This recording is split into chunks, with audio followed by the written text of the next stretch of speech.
the Locked On Podcast Network, your team every day. You are Locked On Buckeyes, your daily podcast on the Ohio State Buckeyes.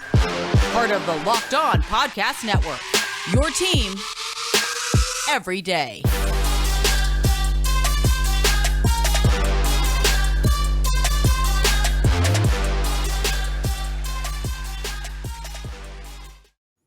What is up, Buckeye fans? Welcome back to another episode of Locked On Buckeyes for the Locked On Podcast Network. I'm your host, Jay Stevens, also the host of the Jay Stevens Podcast. It is Thursday, December 16th in the year 2021, and today's episode is brought to you by NetSuite. NetSuite is the #1 cloud financial system to power your growth. Head to netsuite.com/lockedonncaa for special end-of-year financing on the #1 financial system for growing businesses. We're here on a Thursday. This was the day we would preview the upcoming game. We're saving that preview for tomorrow as the Buckeyes play the Kentucky Wildcats on Saturday in basketball, also in Las Vegas. But today, Cory Thompson from the Ohio State Football with Scarlet and Great podcast on YouTube is with us. It's been a long time. Don't think he was here during the season. My apologies, but Cory Thompson is back. Cory, how you doing, man? Pretty good, brother. Appreciate you having me on, man. Hope you're doing well. Doing very well. Ohio State's doing well. The early signing day was on Wednesday. A lot of good things coming from Ohio State. Terrence Brooks, we talked about this off air, ended up going to Texas. Money talks.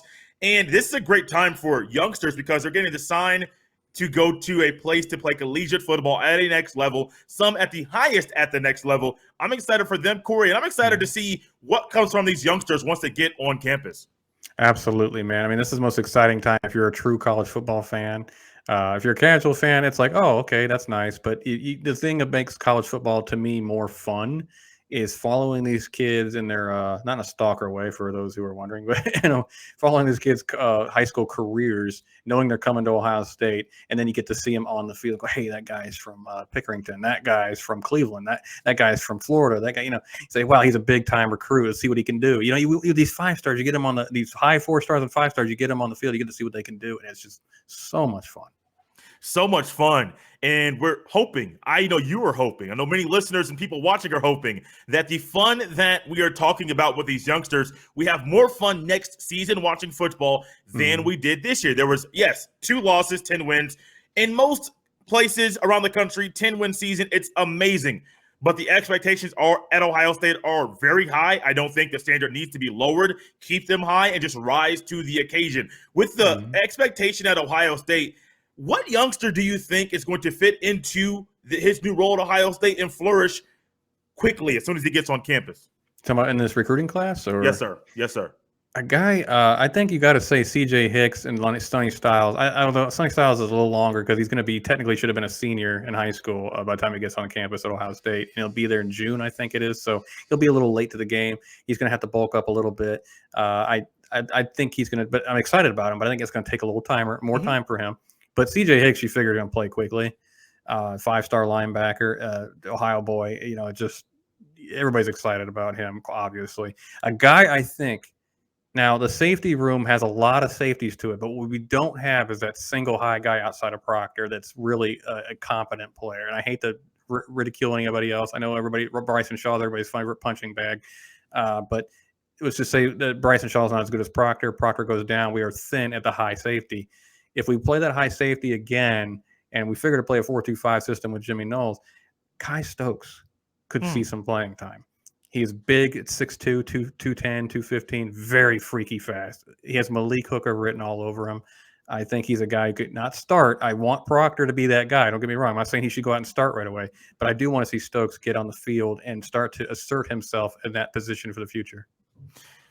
Excitement around them. I know some people may be looking at and saying, well, is there a possibility that Sonny Styles is another Quinn Ewers where he's coming in, reclassifying, coming in to get the money, and then going to transfer out? I personally don't think so. This is just what I personally think. I have not talked to anybody about this, haven't shared this with Cory at all. I personally don't think that Sonny Styles is coming in and it's possibly going to be a 1 year or 4 or 5 month rental where he's coming in, getting some playing time, getting some practice time, getting around these coaches, getting money quickly, making money moves quickly, and then going to use Ohio State for that, possibly leaving at the end. I don't know for sure if Quinn Ewers if he came to Ohio State and he used Ohio State only for the money for that short period of time, but it sure seems like this young man has followed the money, and I get it. Like, they're throwing millions of dollars your way. I completely understand why you went to Columbus from South Lake, Texas, and then not why you left Columbus to go back down to Texas. I get that. I just personally believe, Corey, that Sonny Styles is not coming in for the money. I think he's coming in for the long haul to be the best football player he can be and to start that journey a year earlier. Yeah, and I'm sure getting the money is a nice perk. Don't get me wrong, but Sonny's got ties, man. Yes. Quinn Ewers didn't have ties here. Quinn Ewers originally committed to Texas with Tom Herman. He wanted to go to Texas from the jump, but when you consider two things: the instability of Texas with Tom Herman, who was bound to get fired, and then two, you consider the fact that Texas was not allowing NIL at that young of an age because he would have had to gone through his senior year. But Ohio State, you could reclassify, go to Ohio State, and get that money. I think in part he did. Plus, he can get that top tier coaching. I do believe he had a relationship with Corey Dennis since 8th grade. I do believe he believed Ryan Day was one of the best quarterback coaches in the country. But then Sarkisian is at Texas, and I'm not a huge fan of Sarkisian, but he does have a great track record developing quarterbacks as well. So he's not losing anything by going back home, being close to his family, still getting the money, and he probably is going to start pretty quickly at Texas is the thought there. Whereas at Ohio State, he had a real uphill battle, and people thought he was going to come in and just dog walk Kyle McCord for that backup spot. Kyle said, I'm here to fight. I'm not here to be walked over. And Kyle kept the backup job pretty solidified this whole entire year, and he seems to be the future after the great C.J. Stroud. I say the great C.J. Stroud because I want to uplift him for all the crap he takes. So granted, I was one of those people who was not too high on him mid-season, but there's a couple of things I like to see from him, but I'm not going to crap on the kid. I think he's a great kid. I do too. I think he got a lot of heat, a lot of unwarranted, sometimes criticism, or criticism that was a little bit too deep for what he was doing. Yeah, some of it didn't make sense. Yeah, no, it didn't. It reminds me of EJ Liddell last year at the NCAA tournament, where he was getting, death threats or something to where the police had to get involved. He's getting called racial slurs and whatnot for missing a couple free throws, for crying out loud. I'm like, it's basketball, and it's a game. Yeah, it's a game, and everybody misses free throws. I love Michael Jordan. Michael Jordan missed free throws. I love Kobe Bryant. Kobe missed free throws. I mean, it's just a part of the game. And LeBron James misses a ton of free throws. Don't say that too much. People still might love that man here in Cleveland, Northeast Ohio. They might. I love LeBron, but he misses a lot of free throws. I love Shaquille O'Neal. That dude is a free throw brick machine. So. Yes, he is. You guys are tapped into Locked On Buckeyes here on a Thursday. Thanks again for making Locked On Buckeyes your first listen of every single day. Make sure to check out the Ultimate College Football Preview 2021, local experts, betting advice, and draft analysis. The most comprehensive college football preview begins this Friday. Corey, you mentioned something earlier about the future with the youngsters, and that word stuck out to me because as we're looking at the future of college football, the transfer portal is different now than people that used to transfer 10 years ago. My brother played college football at Thomas More. I think it was like D2, maybe D3 school in Kentucky. Ended up transferring up to Butler University, FCS or old school D1 AA. And he knew when he transferred, he would have to sit out one full season. He was fine with that. Knew that going into it. He wanted to get closer to home, and he wanted to play football with somebody that he played football with in high school. He knew the perks. He knew the pluses, the minuses. He weighed the options and transferred, and really it was a good decision for him as well. But he knew that. Nowadays, coaches, they have to look at the transfer portal, which is the portal name of it is new. There's always been a pool of players that are transferred, but there was no specific name for it. All of a sudden now, Ryan Day has something different to do than Urban Meyer. When Urban Meyer was here, players weren't transferring as freely because if they were leaving, they couldn't immediately be eligible to play. As a college football coach, the approach to the portal is going to be very interesting, and I personally like the way Ryan Day is looking at it, not trying to build through the portal. There's pluses, there's minuses. You can do the Mel Tucker one-year rental and have an amazing year, or you can flop, bring in 15, 20 guys, and things just don't go well. And instead of having 2 losses, Ohio State could have 4 or 5.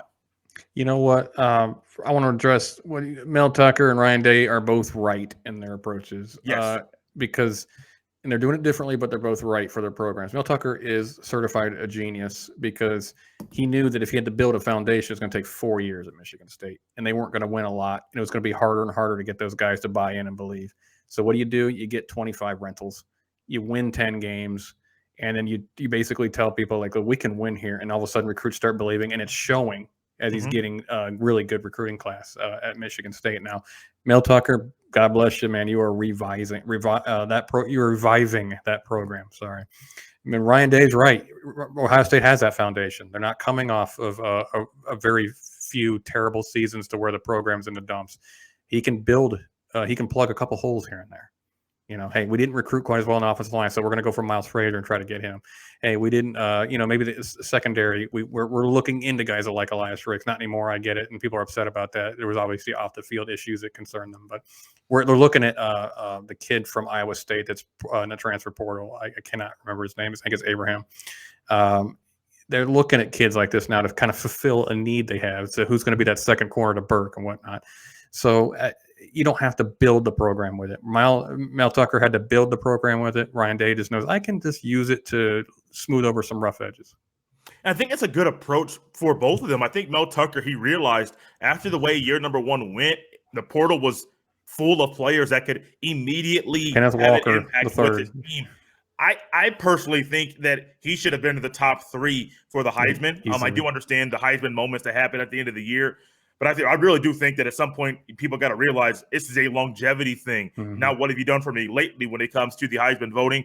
I didn't hear about Aiden Hutchinson until they played against Ohio State. That's me personally. I was all Will Anderson, little Bryce Young, Jordan Davis. I didn't really hear Kenneth Walker III. I didn't hear about Hutch until end of the season. But I get it. You have your best 2 games of the year, the last 2 games that people watch you play. It's going to happen. But Kenneth Walker III from Mel Tucker, man, he was amazing to watch. No, he's a beast. And Hutchinson, I did hear about all year. He's playing really well all year.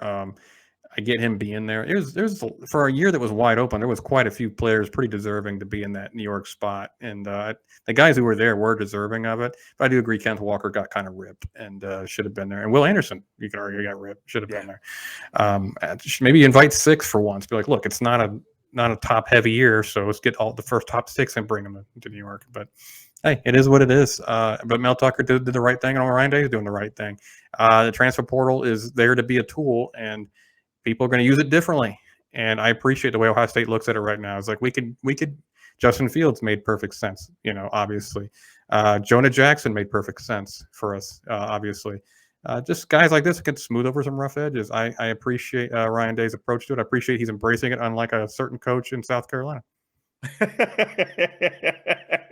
Let's not go down that rabbit trail. We could be here for a very long time. I do think, though, when Ryan Day talks about the portal, he's very interested to make sure, or very concerned at making sure that the chemistry, the locker room culture doesn't get hindered or doesn't have it doesn't get fractured. That might be a better word when adding somebody else into it, because these players, if you're transferring into Ohio State, one, you're a really good athlete. Some of these guys only have 1 year of eligibility left, and they know I'm coming in to take somebody's spot if I don't already have that spot when I get here. And that could immediately mess up a culture, mess up a locker room. And that's something Ryan Day is very, very specific and particular about, making sure that the culture, what's going on inside the locker room, is going so well and going hopefully as smooth as possible, so that on game day, when it's game time, he knows he has one well-oiled machine in a unit that believes in each other and has each other's back.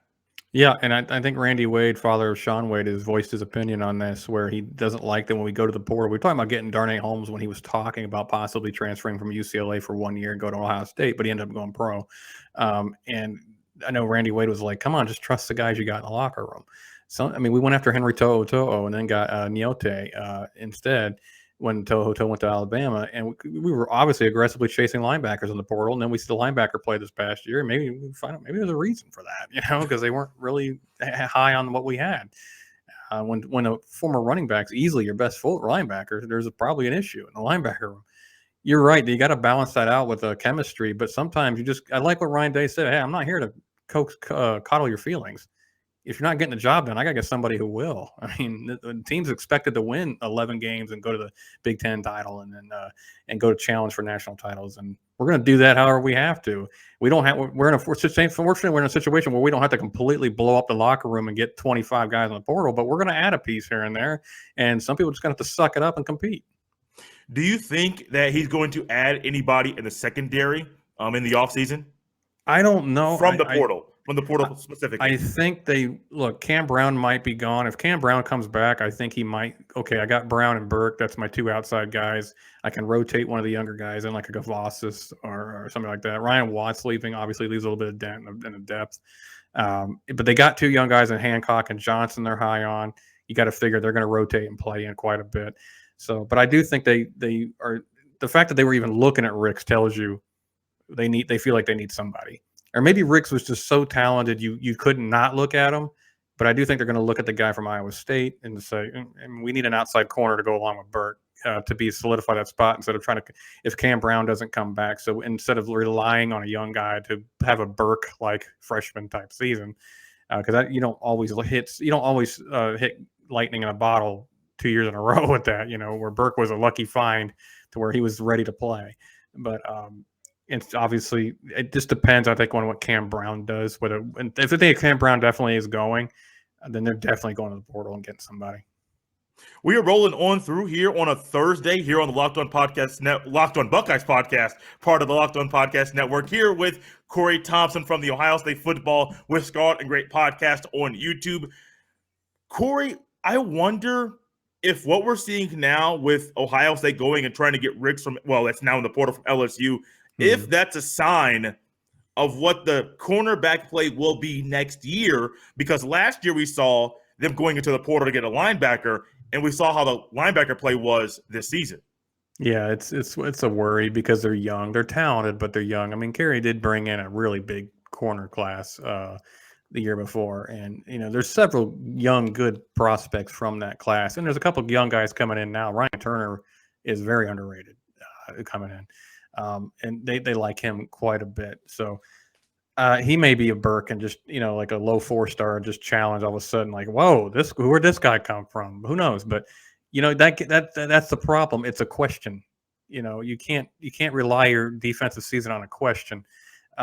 I think they're hoping Cam Brown comes back. If he's not, then he's not. But if Cam Brown came back, that would solidify that second spot, I think, or at least give them time because he has a problem staying healthy. It would at least give them time to develop younger guys and get them slowly, acclimated to playing time. But they don't, and they don't get anybody in the portal. You're looking at Burke, who won't even get the ball thrown at him. No. And then they're going to go at Hancock or Johnson or whomever the other guy is. Gavasis.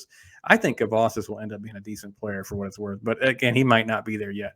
But they'll just throw at that guy continuously and abuse that guy continuously. You got to hope next year what's going to help our young secondary, if we don't get anybody, is JTT. If Zach Harrison comes back, Jack Sawyer. If these guys develop at a rapid rate and become the pass rushers we need them to be. Absolutely. Last but not least, I want to talk about, we're going to move over to current present day, not so much looking to next season like we have a little bit or what's just happening right now this week with the early National Signing Day. But January 1st, the Rose Bowl, Ohio State has a game. They've already lost a few players via the transfer portal right now that I believe were pivotal pieces to the preparation for games throughout every single week.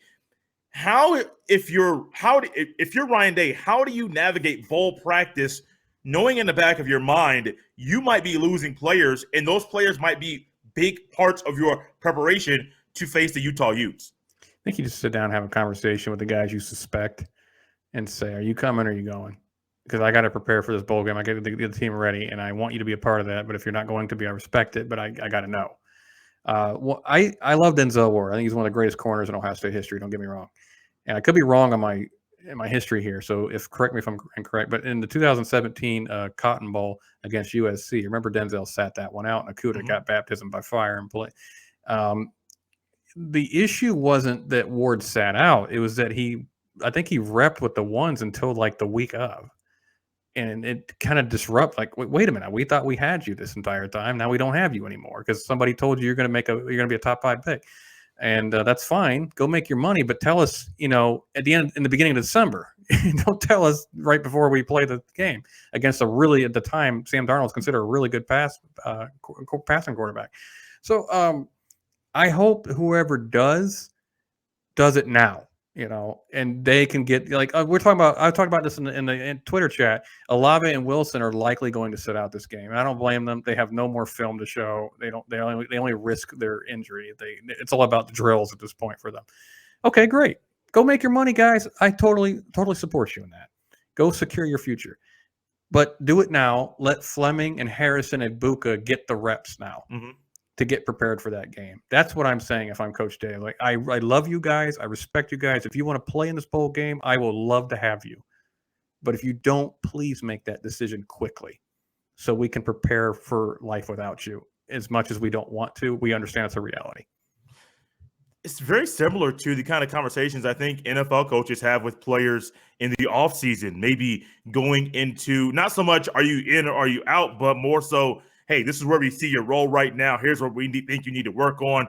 You might be a fringe player. And it's more of those honest conversations. But the coach is asking for honesty from the youngster, not the coach giving the honesty to the player. And I think that at Ohio State, I do believe he'll get honesty from a lot of these guys if he sits down with them because of the relationships that are built, not just via recruiting, but also when you're on campus with your position coaches, with your head coach. All of those things are very pivotal and very important to moments like this, preparation like this. You have practices, a certain amount of practices allotted to get to the bowl game. You got to get to Pasadena. You got to go through all the media stuff there.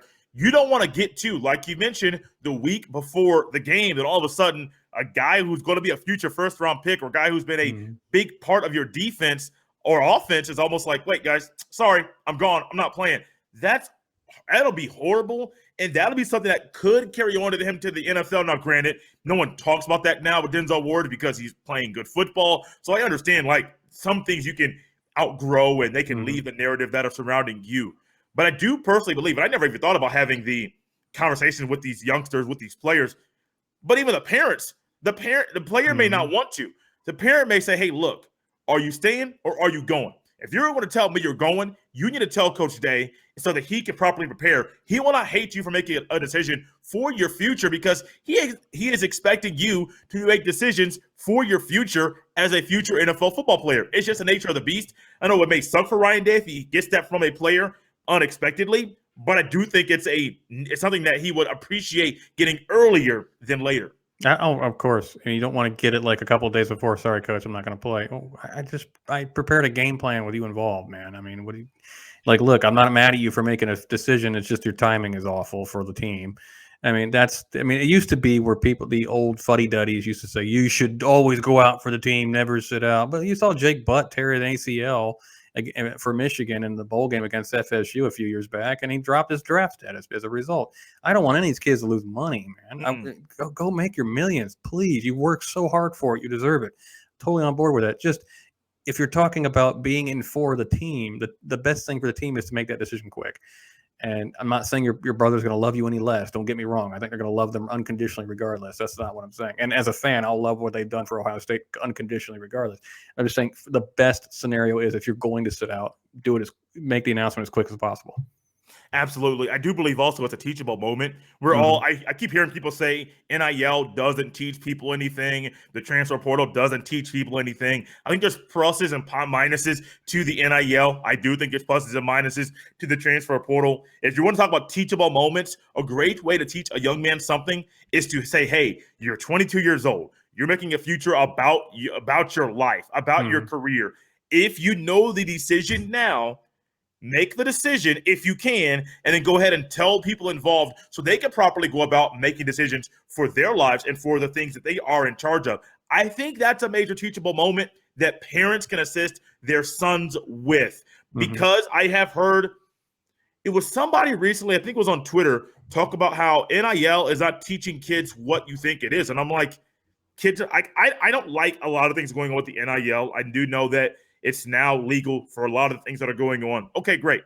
Even though I don't like things about it, people can still make decisions and learn things from NIL now. Maybe shady business, maybe how to properly balance their budget and to have my budget's in my mind, but I can't get the words out properly with what I'm talking about. But how to properly, that's a word, manage money, how to manage money and all those things involved. When we think about kids, I heard somebody talk about how when kids get their cost of attendance stipend, they're normally spending it on shoes or clothes or tattoos or anything. Now, all of a sudden, you're getting a lot more money. We hear about professional athletes going broke within 3 years after ending their careers. Yep. These young men can learn money management. They can learn good, bad business tactics of their own. They can learn good, bad business tactics with people that they might get involved with. There's a whole lot of teachable moments with NIL, a whole lot of teachable moments with players that may or may not go to the NFL and skip the bowl game by informing their coach, say, hey, coach, this may be a little surprise, but I'm not playing. Here's why. I want to tell you now and not later. Yeah, exactly. 100% agree with you, brother. Cory, this has been fun. Got to do this again here very, very soon. If you could let everybody know where they can connect with you on Twitter, and then when they can watch your show on YouTube. At Scarlet Great CT, appreciate all the love and support you guys have been giving us. I just got the report. We got something around like 1.7 million minutes of viewing or something like that for this year. Appreciate you guys. Ohio State Football with Scarlet Great on YouTube. Check us out when you can.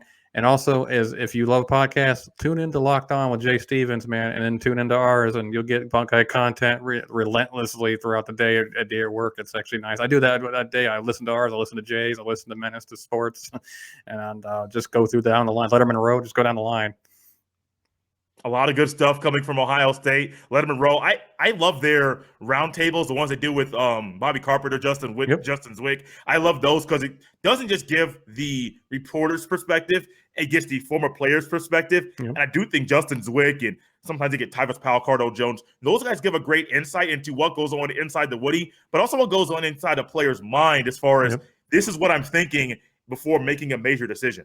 I like when Austin Ward goes off the cuff and becomes a fan rather than just a reporter. He's a great reporter. Don't get me wrong. He's a great reporter. But I love it when he talks about his opinion as a fan. And I like you get that little perspective of what he really thinks. I like that. You guys can always follow me on Twitter at JSteven07. We're out of here on a Thursday. We'll be back tomorrow previewing Saturday's basketball game against the Kentucky Wildcats. The game is in Vegas. I know what happens in Vegas stays in Vegas. Not so much in this game because I hope those boys bring back a W to Ohio. Hey, we got to be confident right now that they can do it because the 3 ranked wins in a row. E.J. Liddell's playing like a star he is. Let's go give him hell, Holtman.